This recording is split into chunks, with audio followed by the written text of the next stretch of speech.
Tonight, Trudeau tells his side. There was an erosion of trust, and I wish I had known about it earlier.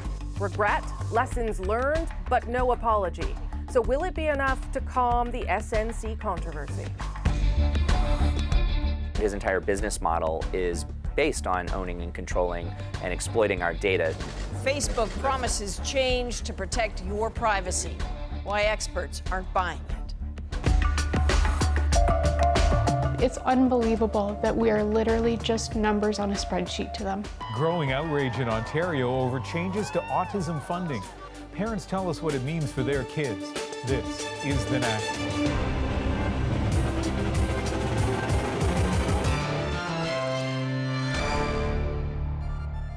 After conflicting testimony, the loss of a top advisor and 2 cabinet ministers, anything the Prime Minister has to say would get attention. But as the SNC-Lavalin affair has spiraled, we've heard just snippets from Justin Trudeau until now.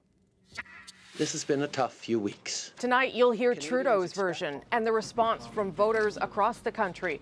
We'll also look at the controversial deal still on the table for SNC-Lavalin. A company facing serious criminal charges. And at issue, tracks Trudeau's changing narrative. But first, what the Prime Minister said from David Cochrane.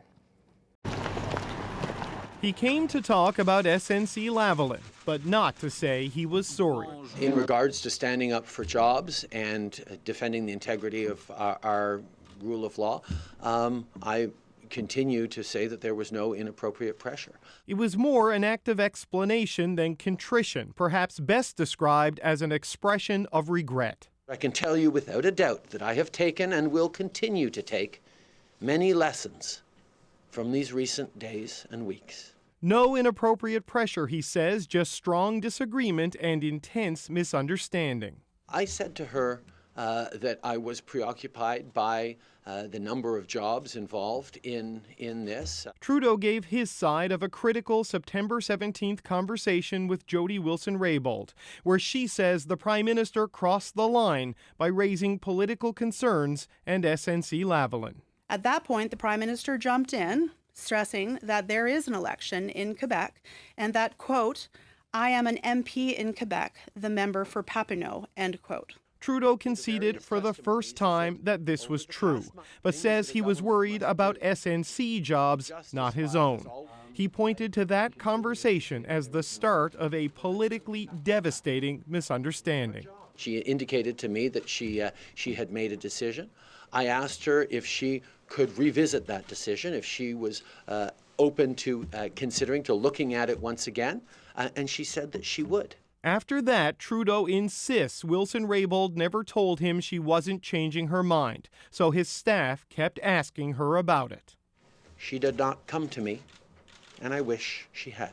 A communication breakdown he blames on a loss of trust. And that is certainly something that I'm having to reflect on as a leader and that I'm looking forward to improving on as we go forward. It's now beyond dispute that he and his office bullied and threatened Ms. Wilson-Raybould in an attempt to get her to let SNC-Lavalin off the hook. Nothing the Prime Minister said convinced the opposition. We didn't see an apology. We didn't see really an admission of fault. We saw kind of a sidestep. But Trudeau is trying to convince Canadians they can still trust his government.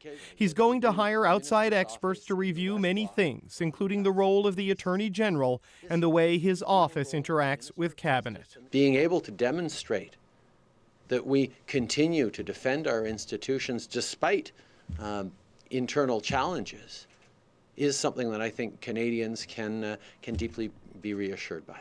That's the hope in an election year, that despite a month of controversy and 2 cabinet resignations, Canadians will believe that everything is fine. David Cochrane, CBC News, Ottawa. Of course, none of this would be happening if not for SNC-Lavalin and what's called a Deferred Prosecution Agreement, or DPA.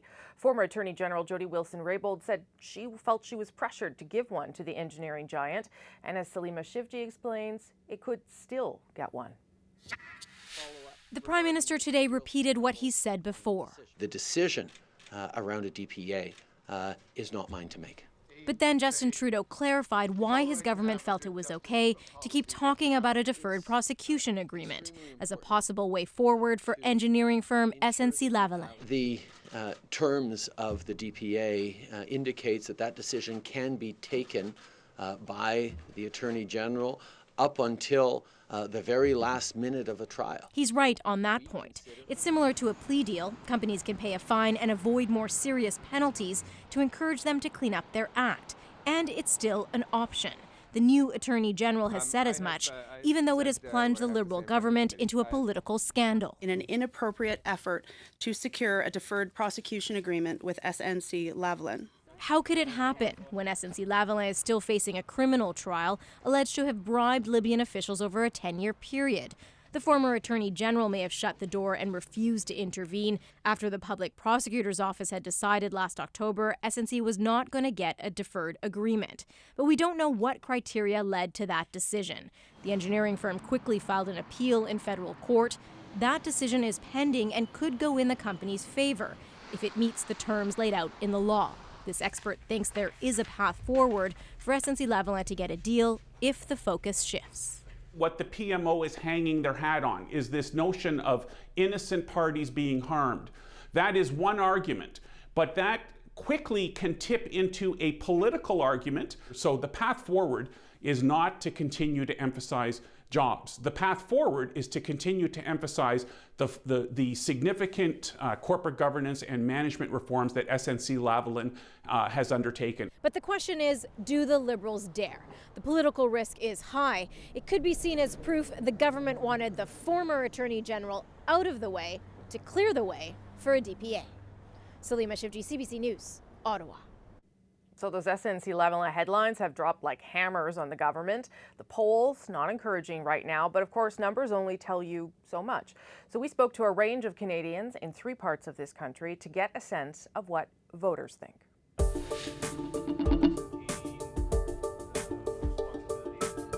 What is this really about? We really don't have the full truth yet, and I think a lot of facts are being thrown around. We have a strong line that's supposed to be drawn between the independence of the judiciary and all this and the executive government. I think that seeing that this line is kind of blurred is really unfortunate. I think our governmental system is perfectly fine the way it is. I don't think there's need for huge reforms. So it's not a democracy issue, an ethical issue for sure. It's not just a matter of feminism or Trudeau not matching his marketing face, right? It's the bigger picture.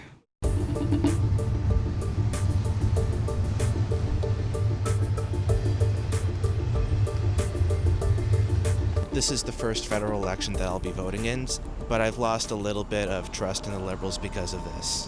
How do you think the Prime Minister has handled this? I was disappointed when I heard it, for sure. I didn't vote for him myself, so I voted Conservative. Would have loved to have seen Harper stay in office, right? So hopefully it's the last straw, and when re-election comes, he's out the door. At this point, I think that's the best he could do, because he's trying to save face and trying to get on with the show and save all the seats. Frankly, it's time for a change.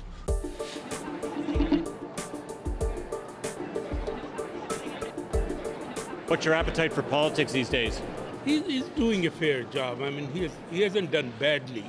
Do you think it will affect your vote? I have always been a Liberal. I have always voted Liberal. And I do not think I'm going to deviate from that norm. However, I will give due consideration to, in my riding, who the candidate is. I don't think Trudeau will be in as much trouble as most people think. And I could be all wrong, but that's my... Who do you believe? Trudeau. This is not going to go away. This is not going to be something that they look at and go, okay, we're done with this. There's too many unanswered questions. Do you think it'll affect the way you vote? Oh, I'm worried about that. I mean, it's like the devil you know and the devil you don't. Well, we know him. Who else is going to come up, and are they going to be a worse cover-up? So, yeah, it might. I think generally it's going to affect the vote, but it won't affect my vote. We'll have more on the impact of Trudeau's statement today of regret with At Issue. They are here again, and we'll talk to them in about 20 minutes' time. So, Ian, there was no clear contrition in Ottawa this morning, but the Prime Minister was expected to offer an official apology on a different matter in Iqaluit this afternoon. Rosie, Justin Trudeau planned to apologize for the way the government treated Inuit during tuberculosis outbreaks decades ago. But his long-anticipated trip to Canada's north has been put off for now. And here's why. A severe winter storm with heavy winds and poor visibility kept Trudeau's plane from landing at the Iqaluit airport. The Prime Minister's office says they'll try again tomorrow morning. From the 1940s through to the 60s, nearly half of Inuit in the eastern Arctic were separated from their families and taken to southern Canada for treatment of TB, a contagious bacterial infection of the lungs that spread through the air. They were often moved without their consent, often with no notice, never to come back. This is a painful subject for many Inuit. Families have been pushing for decades to have the government deliver the apology. Our David Common traveled to Iqaluit to hear some of their stories. Across the windswept Arctic, the apology has long been sought, a recognition of ongoing pain. They were not allowed to go back to their home without saying goodbye or pick up a few things. When the doctor said, "You have TB, you're not getting off the ship." Many in Joanna Kumalak's family boarded that ship, moved south for treatment, held for a year or more, often kept in bed the entire time. Their families rarely told where they'd gone. Many never came back, including Joanna C's grandfather. It took me a couple of years to find the cemetery, talk to people from the hospital. Knowing the pain from lack of closure, Kumalak found the grave in Ontario, bringing his dad and uncle to see their father. My dad and my uncle cried and cried and cried because this was the first time that they have seen their father's grave. Their dad left and he never returned. And my father had been hurt by it because all the things that they lived through before all came back to him. Eva Ariak was Nunavut's second premier, but remembers that ship well. Her grandmother died after being taken away, where no one knows exactly. Then her mother was taken, leaving her at 10, the eldest child, to help run the home. By losing someone, either your father or your siblings or your mother, at a young age can be traumatic. TB is still a problem in the north. A year ago in Qikiqtarjuaq, 1 in 10 people was found to be infected with active TB. It's often considered a poor country's disease, the result of a housing crisis, too few homes, and too many people in them. If you have 20 people living in a 3 or 4 bedroom house, that means 4 or 5 people are sharing a bedroom, sleeping in shifts and in very close quarters. It makes it much more likely for tuberculosis to spread. And that is a long-standing problem, something no apology can cure. David Common, CBC News, Iqaluit. As part of the apology, the Prime Minister is also expected to launch a database of 4,500 Inuit patients' grave sites. That will help families find loved ones who died when they were sent south for TB treatment. If you were to describe your Facebook experience right now, you probably wouldn't use the words like private, secure, or temporary. But according to its founder, that is where the company is headed. Facebook's brand has taken a hit after repeated privacy lapses, including data mining firm Cambridge Analytica improperly accessing user information. But Mark Zuckerberg says privacy will be at the forefront of the company's next steps. In a very long post, he said he wants to shift Facebook's focus from public communications to private, secure messaging. Among Zuckerberg's goals, encrypting messages so that even Facebook can't see them, making messages disappear after a period of time, and better linking Messenger, WhatsApp, and Instagram so you can use one to talk to another. But as Stephen D'Souza tells us, the critics, of course, are skeptical. It's going to take some time to work through all the changes we need to make, but I'm committed to getting this right. Mark Zuckerberg has promised to fix Facebook before. But data privacy advocate Shane Green says the latest one, to make the platform more private and secure, doesn't inspire much confidence. Mark Zuckerberg has, spent the last 10 years figuring out how much he can get away with violating our privacy. So this is not somebody who has credibility on this subject. And in fact, the bigger problem is that his entire business model is based on owning and controlling and exploiting our data. Facebook has been under increased pressure over how it gathers and sells users' information. Green says Zuckerberg was vague about how they'll make money going forward, but he expects things won't change. They don't plan on changing their monetization model. It's very much going to be about owning and controlling data as it relates to the core Facebook service. Zuckerberg says they're focusing on private messaging because that's what people want. But critics suspect it's also about fending off government regulators worried that Facebook controls too much. While Europe has brought in stricter rules, this professor says lawmakers in the U.S. shouldn't let Facebook try and solve its own problems. I just don't think Facebook is particularly altruistic. At the end of the day, they have an obligation to shareholders, and they're thinking about that. There's another concern for Facebook, too, the number of people logging off for good. A recent study estimates it's lost 15 million users in the U.S. in the last 2 years. A lot of young people used to use Facebook. That's changed, and I think it's going to continue to change. Both experts agree the key for Facebook to recover is being transparent and earning back users' trust, something they say will take more than just the promise of more privacy. Stephen D'Souza, CBC News, New York. Facebook is also taking aim at the anti-vaccination movement by banning their ads. That's one of the stories we're watching tonight.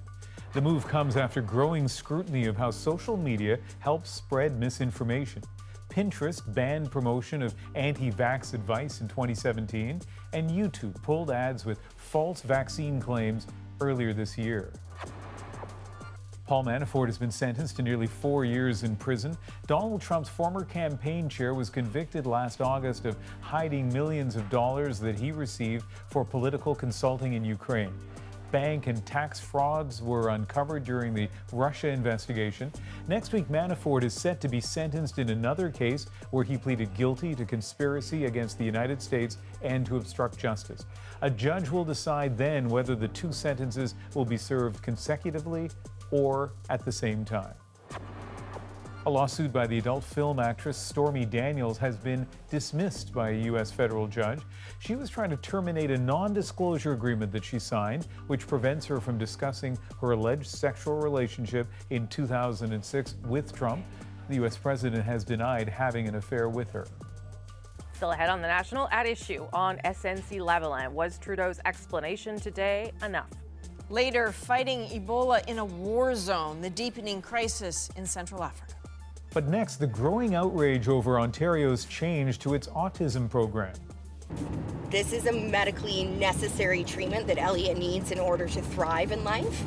And as it stands, I can't provide the medication that he needs.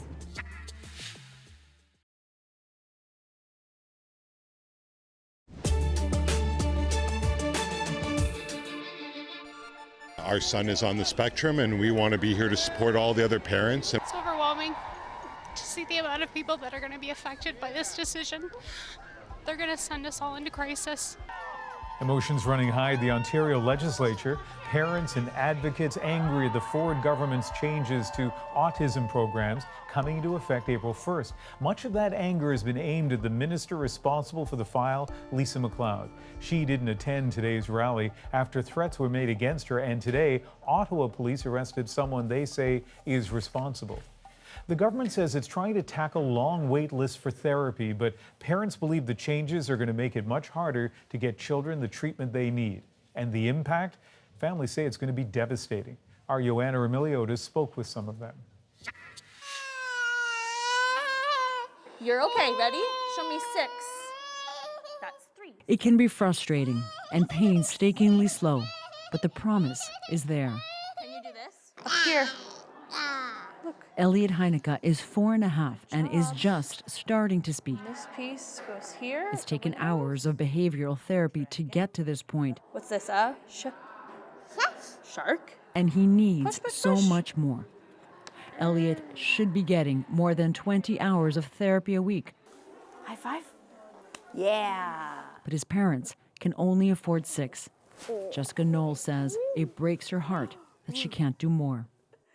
It's awful. Imagine only being able to feed your child 1 meal a day when you know they need 3. This is a medically necessary treatment that Elliot needs in order to thrive in life. And as it stands, I can't provide the medication that he needs. The diagnosis of severe autism, a neurological disorder that affects communication, was devastating. Good job. Whoa, The attempt to treat it has been too. We've cashed out our RSPs, we've cashed out our savings, we've remortgaged the equity in our house. My husband literally works as many possible hours as he can. It's all done on that basis of like, if you tread enough water, eventually you'll be able to swim to shore. And I can't see the shore anymore. Elliot was waiting for publicly funded therapy, but Ontario's new plan is scrapping the wait list and giving families money to pay for treatment themselves. But the math doesn't add up. Got some numbers here, some really sad numbers about what we're actually going to receive once the new AP goes into effect. So we're looking at $71.35 a week. $71.35 a week. $71.35, so not even enough to cover 2 hours of therapy. My son Elliot is one of the 25,000. Jessica is just one parent desperate to reveal what's at stake, a fighting chance for their kids. Maritza Bassaran put this video together. I guess the goal of the video is to show the general public what Doug Ford and his minister were doing to clear the wait list. I mean, it's hard. Waiting is never fun. But, you know, I was willing to wait if it meant that one day my son was going to get needs-based service. What is it that you want these politicians to see?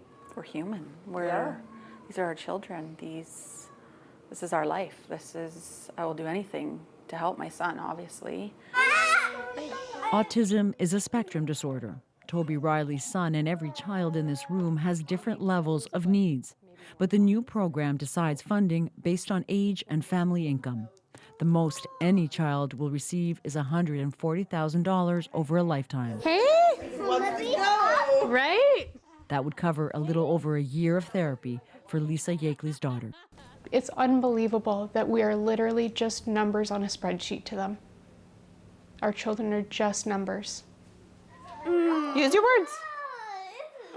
Use your words. Daniela Tripolino says thousands of families will be left unable to pay for the therapy their kids need. This was the light at the end of the tunnel. And to have that just ripped apart and taken away is really, really scary for us. It's really scary for us. Miles, we need 5. That despair is at the heart of the outrage, the loss of hope. Here, you can see, need help. Sure. This therapy is proven to help an autistic child like Miles develop everything from vocabulary to social skills. What does this one say? Squishy, squish. Squishy squibbles. Here. The whole point is to help him transition to a typical world. What we want is a needs-based program that adequately meets all of our needs for all of our kids. We just want a seat at the table. Let us help them develop a better program. Kids deserve better. It's why his mom, Christine Clayton, and a group of parents in Ottawa show up here every week in front of the office of the minister responsible. To give up, they say, I think she wants to be on TV. means giving up on their children. And they simply refuse to do that. As for Elliot, there's no money for more therapy. But he just said daddy for the first time the other day. That keeps his parents going, even though they don't know where they'll end up. Joanna Rumeliotis, CBC News, Innisfil, Ontario. After the break, At Issue with their take on the Prime Minister's news conference today. And later, a dire warning about Ebola in Central Africa. The existing atmosphere can only be described as toxic. 2 of our Ebola treatment centers in the epicenter of the outbreak were attacked.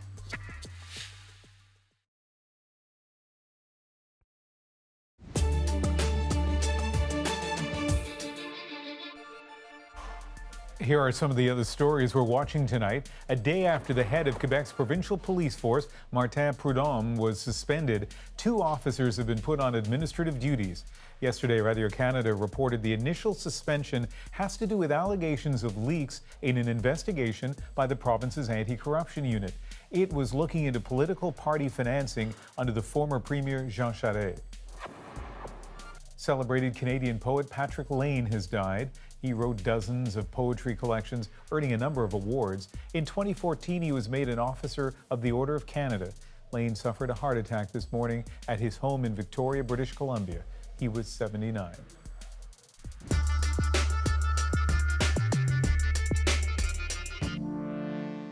The allegations in the Globe story this morning are false. Her presence in cabinet should actually speak for itself. I continue to be puzzled and obviously disappointed by her decision to step down from cabinet. We believe in the independence of the judiciary, and we believe in fighting for good jobs, and we will always do that in the right way. I strongly maintain, as I have from the beginning, that I and my staff always acted appropriately and professionally. Over the past months, there was an erosion of trust between my office, and specifically my former principal secretary, and the former Minister of Justice and Attorney General.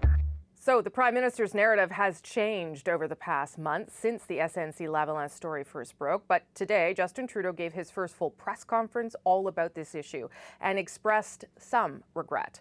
Was it enough? It's Thursday and At Issue is back. This is our regular time slot. Chantal Hébert is in Montreal, Andrew Coyne is in Vancouver tonight, and Shachi Kurl is in Toronto with us. Okay, I thought it was very effective to see those different clips just over the past month in terms of how the answers have shifted a little bit. Let's just start with today. When we were sort of warned or told that we might get some sort of act of contrition or message of contrition, I'm not sure that that's what I expected. Chantal, what did you make of it?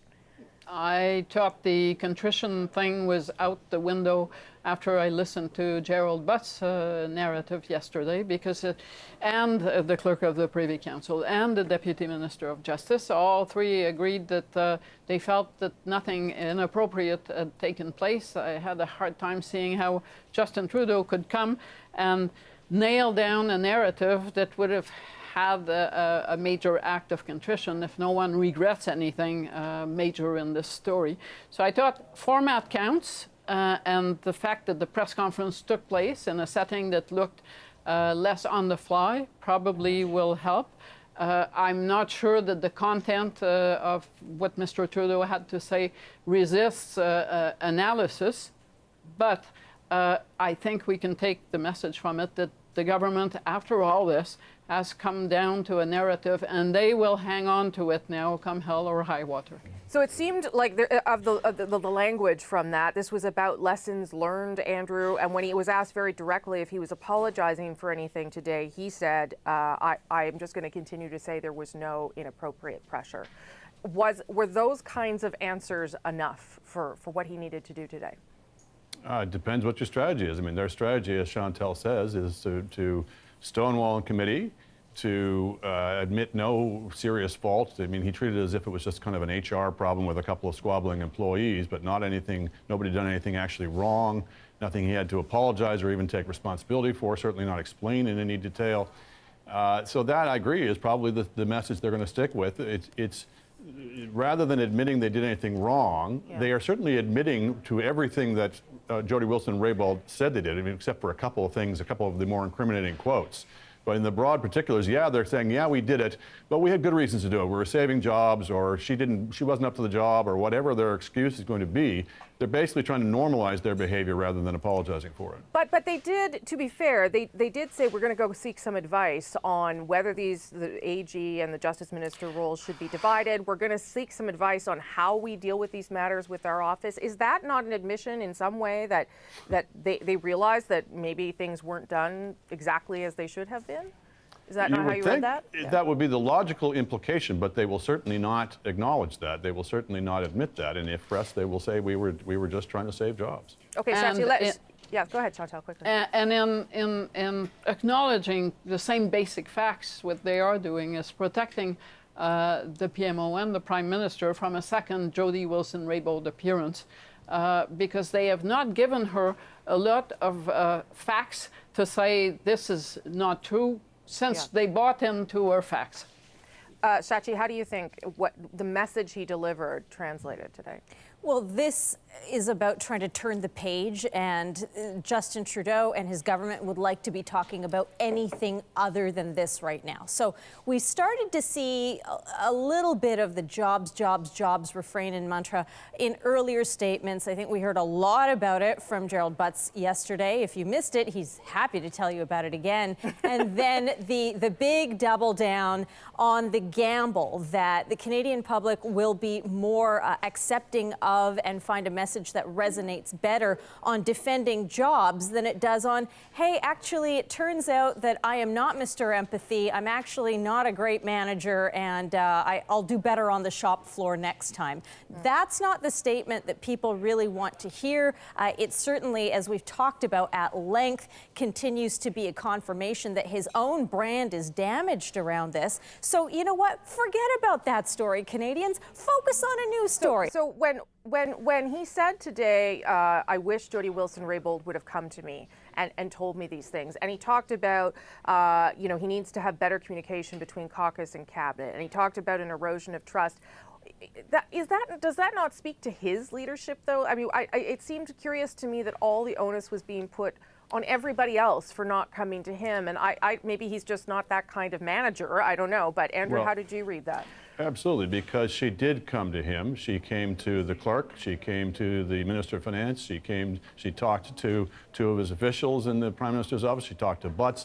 So this narrative that she never told anybody anything is just absolutely out the window, unless they're going to pretend that she's made all of these quotes up. Maybe they are, but they don't want to say so because, that gets them into dangerous territory as well.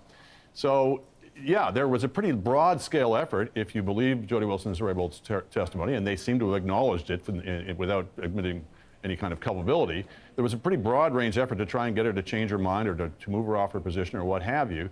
That is set at the top. The culture that says, independence of the Attorney General, independence of prosecutorial discretion, these are not really fundamental principles. They're kind of contingent on whether we need to get elected or whether we're worried about jobs or what have you. That culture is set from the top, and he absolutely should be accepting responsibility for that, and instead, as you say, basically treated as if it was a problem of quarrelsome employees. Chantal? I'm not going to go into legality versus public interest, but I do have the same problem with that section of the Prime Minister's statement, which is the core of his statement, and that is the notion that there was an erosion of trust, but not at his level, and so why did she not come to me? I was listening to that, and I remembered, I was around, sadly, for my age, that when Lucien Bouchard resigned over something much bigger and in a way that was much more definitive. And he took time out to say Brian Mulroney's Palace Guard had isolated him from Brian Mulroney. He never, ever took shots at Brian Mulroney in the way that Jody Wilson-Raybould implicated the Prime Minister directly and personally. So I'd have to say, yes, if there was erosion of trust, that's probably true, but it starts at the top and not down the food chain. Okay, so what happens next with this? I mean, Andrew Scheer came out again today saying, oh, I still think he should resign. It didn't, he wasn't able to say much more, but I am perplexed as to how this story doesn't start losing steam next week. The House isn't sitting, there's no committee meeting. What does the opposition have to do? What kinds of things might they do to try and keep this going and people thinking about it? Chachi, what do you think? They don't have to do too much to keep this going. Remember that there is always the drip, drip, drip that comes from us talking about this, from the op-eds that are going to be written, from the social media posts that go on. And so there is almost a permanent virality to this story. So yes, a week gives the government a bit of breathing space, provided nothing else comes out. Goodness knows what else is going to come out at this point. The conventional wisdom might be, well, the worst is over, but you never know. The other piece of it, of course, is that they have an opportunity to try and change the message, although, you know, today was an unfortunate example of trying to do that, and then in the end, the PM couldn't get up north to issue the apology on tuberculosis that he had wanted to do. That said, you know, for Andrew Scheer, there is a real moment here. There is a situation where his party is now leading in the polls. He has a chance to seize high ground on the trust issue, on the integrity issue, on the morality issue. So far, what we've seen him say is the Prime Minister must resign, and the Prime Minister says, no, I'm not going to do that. So I think it's time for him to start changing the message a little bit, less around what did you know, Prime Minister, and when did you know it, and more on taking his case directly to the electorate and saying, you know what, this guy can't be trusted. I can defend jobs and maintain the independence of the judicial system and not turn it into a mess. Okay, one, I think there is a real chance that Canadians are going to start tuning out. They're going to say, I heard this and I heard that. Two, I think there's a real risk for the opposition to continue to prosecute that to the expense of other issues. And one of the reasons for that is I remember, it's very recent, how good Thomas Mulcair was at prosecuting the Senate scandal in the House of Commons. But at the end of the day, I think that Thomas Mulcair only won a job demotion in opposition for that, and Andrew Scheer has to fit himself in the frame of Prime Minister, because once people, having seen all this, say, well, I'm not so sure that Justin Trudeau is the man for this, they're going to look at Andrew Scheer, and I don't think that he has fit himself in that frame. And to just count on people saying, we're not going to want Justin Trudeau because of SNC-Lavalin, and we're going to go to Andrew Scheer, I think there's a real risk for the opposition in that. Andrew, last word to you on this. I think this is a moment when the public interest and the opposition's political interest align, which is that we need answers and we need to get to the bottom of this. This is big stuff. This is not about games or jobs or managerial. It's about the integrity of our judicial and our prosecutorial system. We have got a system for looking into this through the Justice Committee that is deeply flawed. We've heard from Jody Wilson-Raybould once, but we've heard from Wernick twice. She was allowed to say some things. Jerry Butts was allowed to say much more. We haven't heard from all kinds of people who were deeply involved in this and could tell us much more. I don't think that this kind of stonewalling should be allowed to proceed. I think the opposition will be well within their rights to say we're going to hold up parliamentary proceedings until we get some answers and until we get a transparent process for digging into this. Okay, I'm going to leave it there. Thank you, everybody. Thanks to the two of you for coming 3 times. Shachi, thanks for coming out for the last edition this week. Before we go, be sure to subscribe to At Issue, the podcast, for extra content. This week, we're going to continue talking about the SNC-Lavalin crisis, and particularly about the use of those deferred prosecution agreements. Look for it on iTunes, any major podcast app, our website, cbcnews.ca/thenational. All right, from a political storm to an actual blizzard, our moment of the day is coming up. Plus, you'd think at the age of 92, the Queen has done it all, but it seems this was still on her bucket list. There we are. A letter from Prince Albert.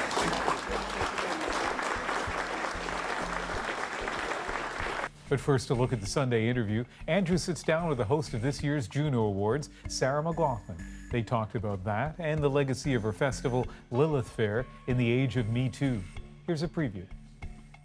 Thank God for Me Too, and thank God for women finally being able to stand up for themselves and start to feel that power that they intrinsically have. And I'm happy about it because we cannot be complacent. We can't rest in our laurels and think, oh yeah, it's equal now. Before Me Too, you talk to some young girls coming up in high school and they're like, oh yeah, we don't have to worry about that. Everything's cool, everything's equal. It's so not. We've got such a long way to go. And this may sound shocking, but you know, Trump paved the way for all of this. His horrible behavior and the fact that it was accepted by so many people pissed women off to the point where we finally had enough and we had to do something about it.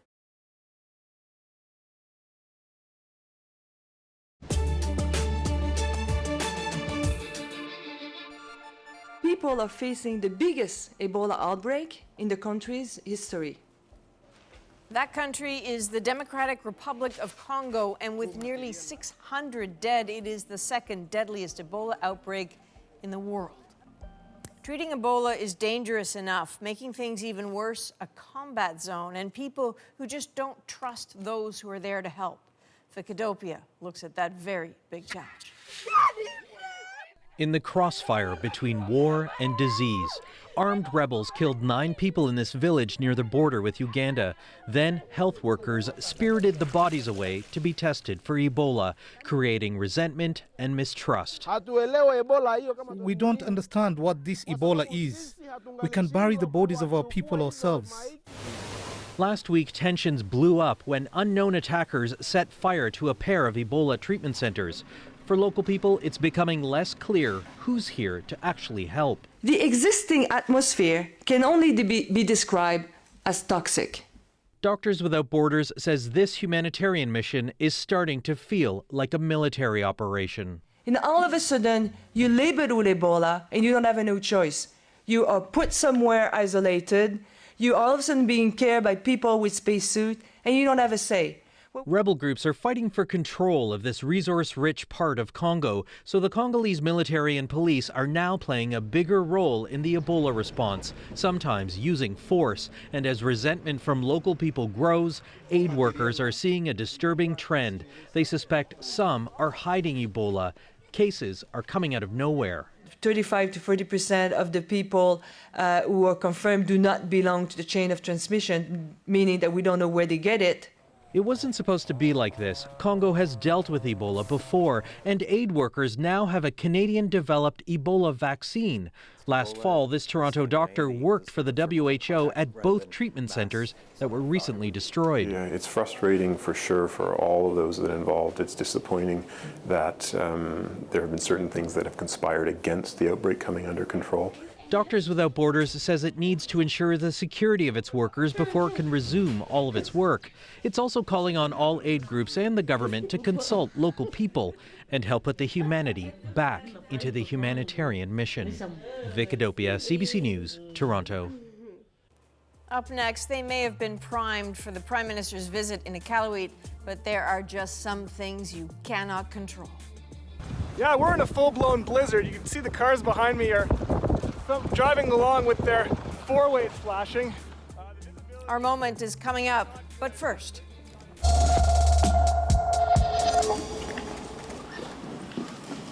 In case you missed it, that simple, hardly dramatic finger tap was actually history in the making.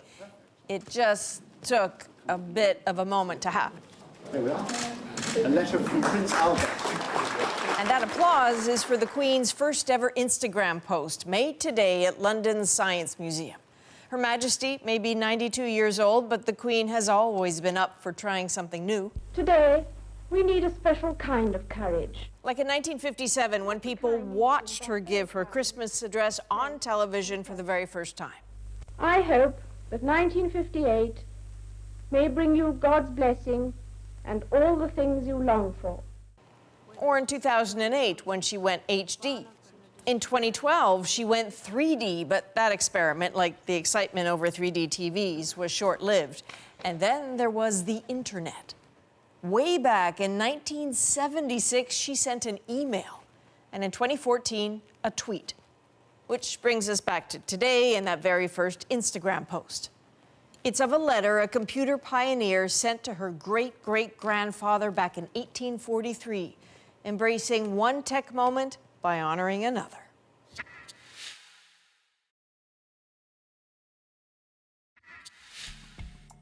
The Prime Minister wound up on the wrong tarmac today. As we told you earlier, Justin Trudeau was supposed to be in Iqaluit today to apologize for how Inuit were treated during the TB outbreak decades ago. But a blizzard got in his way, because even the Prime Minister can't do anything about that. The apology is important to many Inuit and even people across the North. Some traveled a great distance to be there, and our colleagues at CBC North were waiting along with everyone else, and they gave us a sense of what it was like, and that is our moment of the day. Yeah, we're in a full-blown blizzard. The visibility is not good, certainly not enough for any airplanes to land. We were told that part of the city has shut down, schools are shut down, stores are closing. People who were watching the documentary film here at the theater were asked to start heading home, getting family to pick them up. Some of the elders that were here were being driven back, that were waiting for the apology. Inuit went through tremendous pain and suffering when they needed to get treatment for TB back in the 40s and 50s. But even though it was that long ago, it still carries on to today. It affects us. It affects me. So there were lots of people, obviously, who were there ready to go, have a feast and a celebration. It got canceled, but they weren't upset. They just are hopeful that it will happen. And I know that there was disappointment that the Prime Minister didn't arrive, but you know, as someone who was watching this today and watching Pauline in particular there talk to us hour after hour, and the more she talked, the more the personal stories came out, and I think it actually did an incredible service to Canadians to explain the impact of TB. She was remarkable today. So a remarkable story, and a chance tomorrow, I guess, is the plan for the Prime Minister to get up there again. But Rosie, as you said, I mean, people weren't mad because they understand blizzards in Iqaluit, and I mean, that is a blizzard on a level that most of us in the southern part of the country don't see. I took a peek at the forecast. That blizzard warning is about to end. It's going to be like -13 tomorrow. Oh, just a tiny chance of precipitation. So looks like the Prime Minister will be able to land. That is the National for Thursday, March the 7th. Good night.